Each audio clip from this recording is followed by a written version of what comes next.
કચ્છમાં દબાણ હટાવવાની કાર્યવાહી મુદ્દે વિરોધ, ગરીબ પરિવારોમાં ચિંતા. કચ્છ જિલ્લામાં દબાણ હટાવવાની કાર્યવાહી મુદ્દે વિરોધના સ્વર ઉઠ્યા છે. ભુજ અને આદિપુર વિસ્તારમાં વર્ષોથી વસવાટ કરતા પરિવારોને 5 થી 7 દિવસની નોટિસ આપવામાં આવી હોવાનો આક્ષેપ. સ્થાનિક આગેવાન લખન દુઆએ દાવો કર્યો છે કે ગરીબ પરિવારો 50-60 વર્ષથી અહીં રહે છે અને હવે અચાનક કાર્યવાહી થઈ રહી છે. પરિવારોનું કહેવું છે કે જો મકાનો તોડવામાં આવશે તો તેઓ કલેક્ટર કચેરી અને ગાંધીધામ મ્યુનિસિપલ કોર્પોરેશન પાસે ન્યાય માંગશે. પ્રશાસન તરફથી હજી સત્તાવાર પ્રતિક્રિયા મળી નથી. મામલો ગરમાયો છે. ગરીબ હિન્દુઓના ઘર તોડવામાં આવી રહ્યા છે. કોઈ અસામાજિક તત્વ નથી, કોઈ લુખાઓ નથી.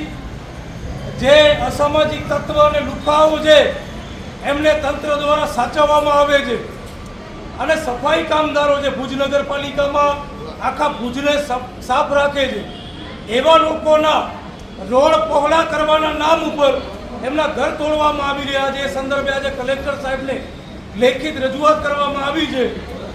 તમે વિકાસ કરો, આપણા ભારત દેશનું નામ અમેરિકા અને ચાઇનાથી પણ આગળ નીકળે એમાં અમે બધા સહેમત છીએ. અમે પૂરેપૂરા પ્રયત્ન કરશું. અમારા મકાન નહીં, અમે અમારું લોહી પણ આપી દઈશું આ દેશ માટે. અને અમારો તો ઇતિહાસ રહ્યો છે કે અમારા પુરખાઓએ આ દેશ માટે માથા કપાયા છે. પણ આ રોડ પહોળા કરવા માટે અદાણી અંબાણીની ગાડીઓ જાય એના માટે જો ગરીબોના ઘર તોડવામાં આવશે તો એ ક્યારે પણ સહન કરવામાં આવશે નહીં. કચ્છના સાંસદ હોય, કચ્છના કલેક્ટર સાહેબ હોય કે ભુજના ધારાસભ્ય હોય, આ વાતને યાદ રાખજો.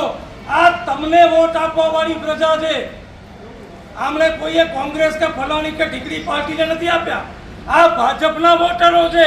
ભાજપના વોટ આપ્યા પછી આ લોકોના ભાજપ સરકાર ઘર તોડે તો સ્વાભાવિક વસ્તુ છે કે એમના વિરોધમાં ઉગ્રથી ઉગ્ર આંદોલન કરવામાં આવે. કલેક્ટર સાહેબને રજૂઆત કરી છે કે 8 મીટર મકાન તોડવાનું જે ફરમાન જાહેર કરવામાં આવ્યું છે એની જગ્યાએ 4 મીટર કરવામાં આવે.